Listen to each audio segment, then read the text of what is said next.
السلام عليكم ورحمة الله تعالى وبركاته. مرحبا بكم معايا في قناتي باي سوريا، وكنتمنى تكونوا في أحسن الأحوال. اليوم غنشارك معكم الطريقة اللي كنطيب بها حوتة معمرة مع خضر في الفران.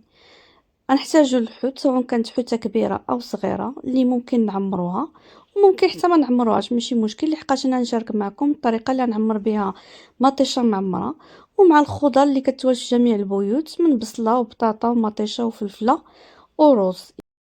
الخضر هادو كيتواجدوا في جميع البيوت، ممكن نستغناو على شي حاجة الا ما كايناش. المهم غتبعوا معايا الطريقة ونتمنى تنال اعجابكم.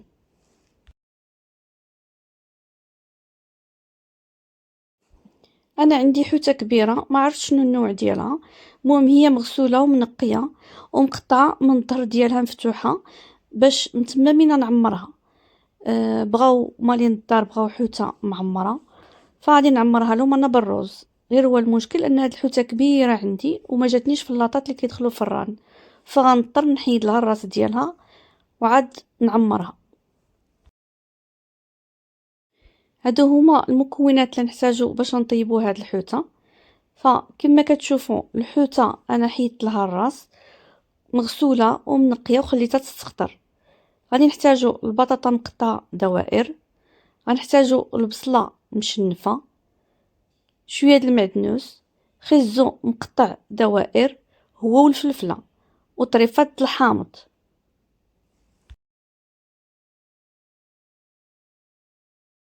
غنحتاجو مطيشه انا حيدت لها غير الراس الفوقاني ديالها وخوختها من الداخل، وحيدت من هذيك الزريعه رميتها وخليت الدخلاني. هذاك القلب راني نحتاجوه كيف ما كتشوفوا ها هو في هذا الزلافه هذا من بعد ما صفيت منه الزريعه. ونحتاجو الزيتون مقطع، كيبقى اختياري اللي كيعجبو، مي الحوت راه كيجي مع الحامض والزيتون. ونحتاجو الروز سلقته مع شويه د الماء والملحه غير نص سلقه وخليته يستقطر. انا هذا الروز نعمر به الحوته، ونستعمل هذيك التعميره اللي بقات لي غادي نعمر به مطيشه. اللي ما بغاش مطيشه او ما عندوش مطيشه ممكن يستعمل فلفله حتى هي يقطعها من على النص على حسب الفلفله اللي عنده، واش كبيره ولا صغيره يقسمها على النص باش يعمرها بالروز. ممكن يستعمل القرعه، المهم اي واحد ممكن يستعمل شي حاجه اللي هو كتعجبه في الخضر اللي كتعمر. وضروري من زيت الزيتون او الزيت البلديه. اما العطريه او التوابل فغنحتاجو التحميره، الملحه، ضما ديال زعفران الشعره، الابزار السودانيه، الكمون، السكينجبير، زريعه القزبور، ووريقات ديال سيدنا موسى. وضروري من شرموله اللي هي القزبور والمعدنوس مدهوقين مزيان مع الثومه. ونحتاجو لواحد حامضه معصره مع لاصوص طوماط. غناخد بول وغندير فيه شرموله والثومه كاملين، وغنضيف العطريه كامله من غير السودانيه اللي ما نديرهاش كامله، غنقص منها شويه لانني غادي نوجد شرموله كامله وعاد ندير فيها الاضافات اللي نزيد من بعد. فوجدت شرموله كامله، زدت لها زويته بلديه وشويه د الماء وخلطتها. من كتخلط هاد المكونات مزيان شديت قسمتها على 3. واحد شويه غنخلط به بطاطا، غنخلط بطاطا مزيان بهاد الشرموله باش يدخلها القوام، وغنخليها جانبا. وغادي نمشي نوجد اللاطه ديال الفران، فغنستف عليها وريقات تاع المعدنوس وخيزو حتى هو اللي مقطع دوائر من الفوق، وغرمي عليها البصله اللي مشنفتها. ممكن اللي ما بغاش البصله مشنفه ممكن ديروها دوائر، وعاد نستف من فوقها البطاطا. غنرجع لهداك لوبول اللي درت فيه الشرموله وغنقسمو على 2. واحد شويه غادي نزيد فيه الحامض اللي بقالي، فهذاك الحامض هو اللي غنزيدو مع الشرموله، وهذا ونشرمل بها الحوت مزيان.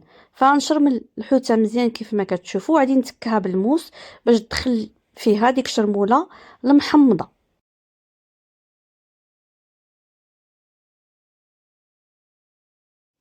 من بعد غادي ناخذ شويه من ديك الشرموله اللي ما فيهاش الحامض وغنضيفها على الروز، غنخلطها شي شويه وغادي نزيد لها لاصوص طوماط ونزيد لها الزيت البلديه، وغنخلط هاد المكونات مزيان. وها هو الرز ديالي واجد. كنت بغيت نزيد فيه الحار كنزيدو على حسب الاشخاص اللي كاينين عندك في الدار، واش كيبغيو الحار ولا ما كيبغيوش. فكنت بغيت نزيد الحار ما نزيد السودانيه او اي حار انا كيعجبني. وها هو الرز واجد، نعمرو به الحوته ونعمرو به حتى مطيشه واي خضره من الخضر اللي كنبغيو نعمروهم. من بعد ما الحوته شربات هذيك الشرموله المحمضه فنبدا نعمرها بالرز. هنا كيبقى لكم اختياري، اللي كيبغي الحار كيزيد هنا الحار، واللي ما كيبغيش عنده وليدات فما يديروش. فانا ضفت له شويه د الحار ونعمرها. فهنا عمرتها غير شي شويه، ومن بعد زيتها حطيتها في اللاطه اللي غتدخل الفرن، وتماك عمرتها مزيان. انا كنعمرها مزيان وما كنخيطهاش، ولكن بالنسبه للناس اللي باغيين يخيطوها انا درت التعميره بزاف، لحقاش عندي الناس في الدار كيبغيو التعميره اكثر ما كيبغيو الحوت، فداكشي علاش ما خيطتهاش. من بعد غادي نفلحها شي فلحات ونزيد لها ديك الترموله المحمضه من الفوق، وغنضيف الفلفله مقطعه دي غونديل، وغنمشي للرز اللي بقالي. هذاك الرز اللي بقالي هو اللي نعمر به مطيشه. من بعد ما عمرت مطيشه على حسب الكميه اللي عندي باش نزين بها هاد اللاطه هادي. ممكن كيف قلت لكم من قبل الا بغيتو تعمروا الفلفله ممكن تعمروها، القرعه ممكن ديروا بطاطا صغيره، ممكن كل واحد شنو كيبغي. فانا كنعزل هكا مطيشات صغيورين وكنعمرهم وكنزين بهم. وزينت بدي غونديل ديال المطيشه، ورميت ورقه سيدنا موسى، ومن تما وليت كنرش هاد اللاطه هادي بالزيتون مقطع. كتعرفوا بان الزيتون كيتواتى مع الحوت، فزدت لها شويه الزيتون مقطع وزينتها بطريفه الحامض مع طريفه تاع فلفله. كنمشي لهاديك الشرموله المحمضه اللي بقات لي وكنضيف لها القلب ديال المطيشه اللي عمرت من بعد ما قطعته طريفات صغار، وكنضيف لها واحد شويه د الماء وكنخلطها مزيان، لان هاد الشرموله هادي راه فيها لي زيبيس ديالها، فهي اللي كنسقي بها هاد الحوته من الفوق باش هاد لي زيبيس كاملين تيطلقوا في اللاطه. من بعد الحوته ديالي واجده، ناقصها غير واحد الرشيشه ديال زيت الزيتون هي اللي كنزيدها عليها من الفوق، وها هي الحوته واجده.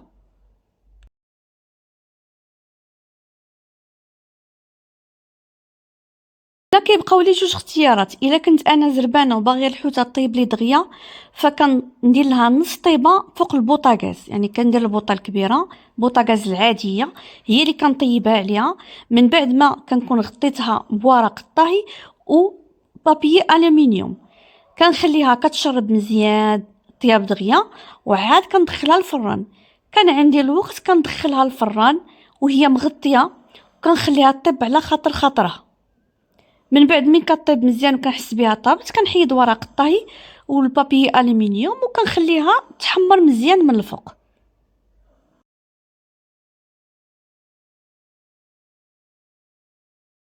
وها هي الحوته ديالي كيف جات، كتجي زوينه محمره ومجمره، الخضره طيبه على خاطرها ومشرمله مزيان، وحتى الحوته تاهي طيبه مزيان.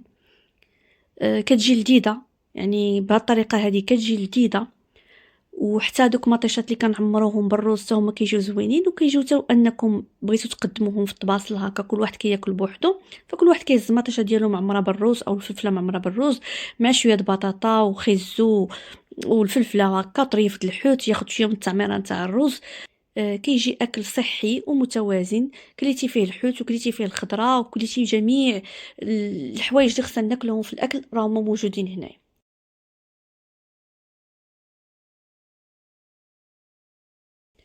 كنتمنى الطريقه ديالي تفيدكم وتجربوها بطريقتي وتعطوني آراءكم فيها. دمتم في رعاية الرحمن، والسلام عليكم ورحمة الله تعالى وبركاته.